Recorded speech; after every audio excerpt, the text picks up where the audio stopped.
cristianismo degradado, mas um povo que procura manter a palavra, o evangelho genuíno, a palavra da verdade, o evangelho apostólico. Então, meus irmãos, eu penso que em algum momento, como hoje, aqui nessa reunião, em algum momento nós precisamos parar e sondar se o nosso coração é esse coração. Eu preciso sondar se o meu coração está assim.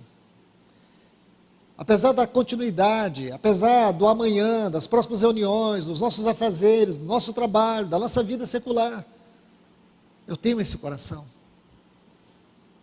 É esse coração que me leva à presença de Deus e a rogar ao Senhor. Ou eu estou acomodado com esse nível de espiritualidade, com esse nível de igreja que nós temos vivido. Eu não posso acreditar que é só isso, irmãos.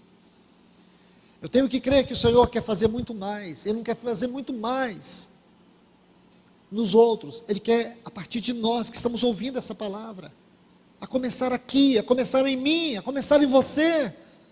É esse coração que o Senhor busca. Homens e mulheres quebrantados, homens e mulheres que estão diante de Deus, por causa do seu nome. Aquela cidade levava o nome de Deus, ela era uma representação, uma expressão do testemunho de Deus na terra. Dentre todos os povos, Deus escolheu aquele povo, Israel, para ser o seu povo. Dentre tantas cidades, Deus escolheu Jerusalém para ali fazer habitar o seu nome. Mas todos nós sabemos que aquela cidade fracassou, aquele povo fracassou. Como diz Neemias, eles desobedeceram os mandamentos de Deus.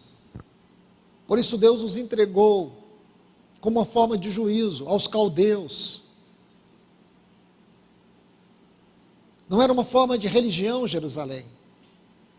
Não olhe dessa forma. Jerusalém não era uma religião para o povo.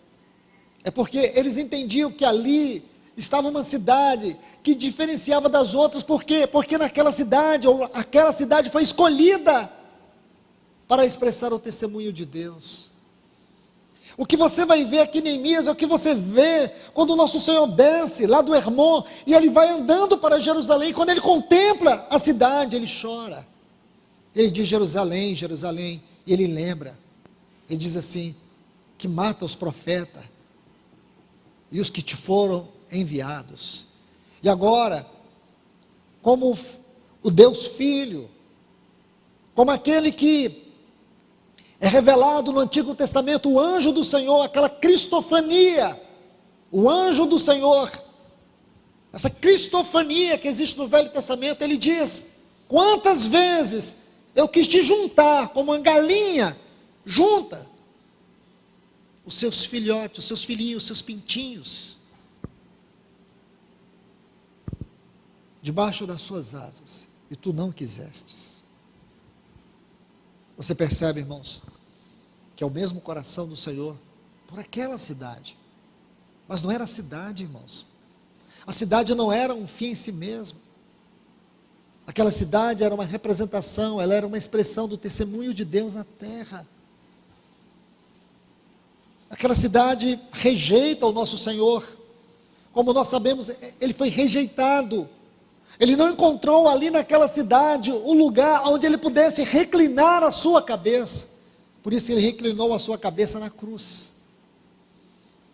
E como diz o irmão Christian Shen, quando o nosso Senhor estava ascendendo aos céus, ele deu as costas para Jerusalém e a sua face estava voltada para Betânia.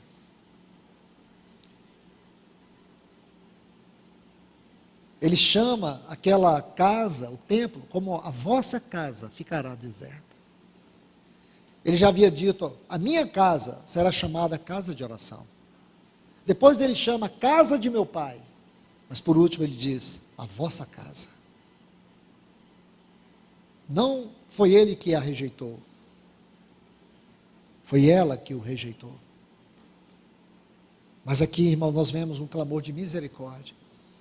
E essa não é uma história para ser lida, não é história para ser contada, não é história para ser lembrada. É que nessa história nós vemos o mover de Deus no tempo do fim. Eu preciso recordar isso com vocês. Neemias, foi ela que o rejeitou.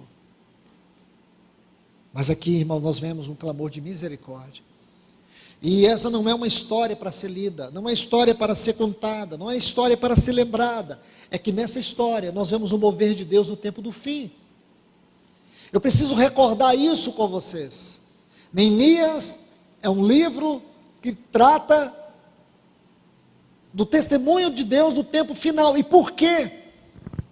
Porque agora, no livro de Neemias, esse livro, ele tem essa característica. É o último mover antes da vinda de Cristo. Porque a história seguinte de Neemias é o capítulo 2 do livro de Lucas, que é a vinda do Messias. Então aqui nós temos um outro personagem que é Malaquias. E nós ainda vamos estudar esse livro, se o Senhor permitir. Porque ele está ligado com o livro de Neemias. Então quando você termina esse cânon aqui, do Velho Testamento, o que que você tem? A vida de Cristo. Então nós não podemos deixar isso passar. Achar que o livro de Neemias é um livro apenas para ser lido, é histórico, nada disso. Esse livro fala do mover de Deus no fim de uma dispensação. Eu vou repetir isso. O livro de Neemias fala do último mover de Deus ao final da última dispensação, do cânon do Velho Testamento. Porque depois vem as próximas, que está no Novo Testamento. Então, o último mover de Deus ao final de uma dispensação. Estão vendo? Por isso ele é escatológico. Esse pequeno detalhe é que faz toda a diferença. Esse pequeno detalhe é que nos leva a nos debruçar sobre este livro, porque se ele é um livro que aparentemente ele não é profético, porém nesse livro tem profecias. Porque o barulho, o som das profecias de Ageu e Zacarias e também de Malaquias estão nesse livro.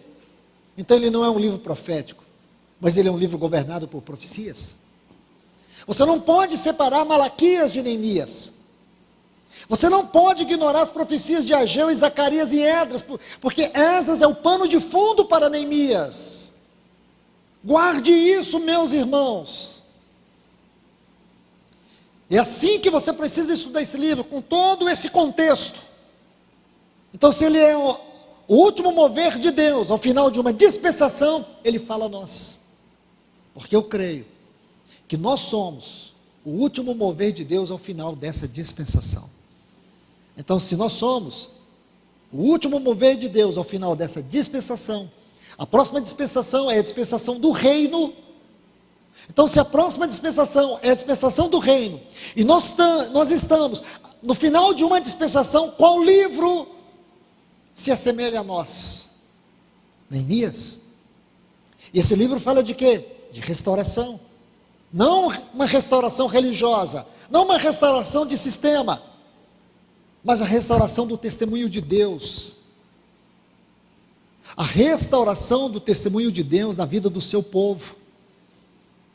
Essa restauração é esse avivamento que vai nos preparar para a vinda do nosso Senhor Jesus, para o encontro com o nosso Senhor Jesus Cristo. Porque aquela parte preciosa dos remanescentes que encontramos em Lucas 2, tem suas raízes aqui. Por mais que se passaram 400 anos de silêncio profético, esta palavra pôde percorrer, e nós vamos encontrar um pequeno remanescente, piedoso, zeloso, que aguardava a vinda do Messias, a encarnação do Filho de Deus, do Verbo de Deus. Meus irmãos, isso tem tudo a ver conosco. Nós precisamos atentar para isso. Então, o que quer dizer?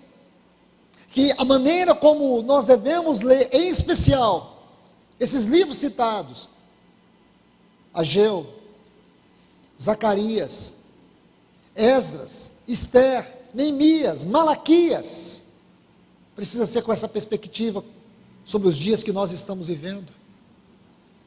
E isso vai, irmãos, nos ajudar a entender o que está acontecendo conosco.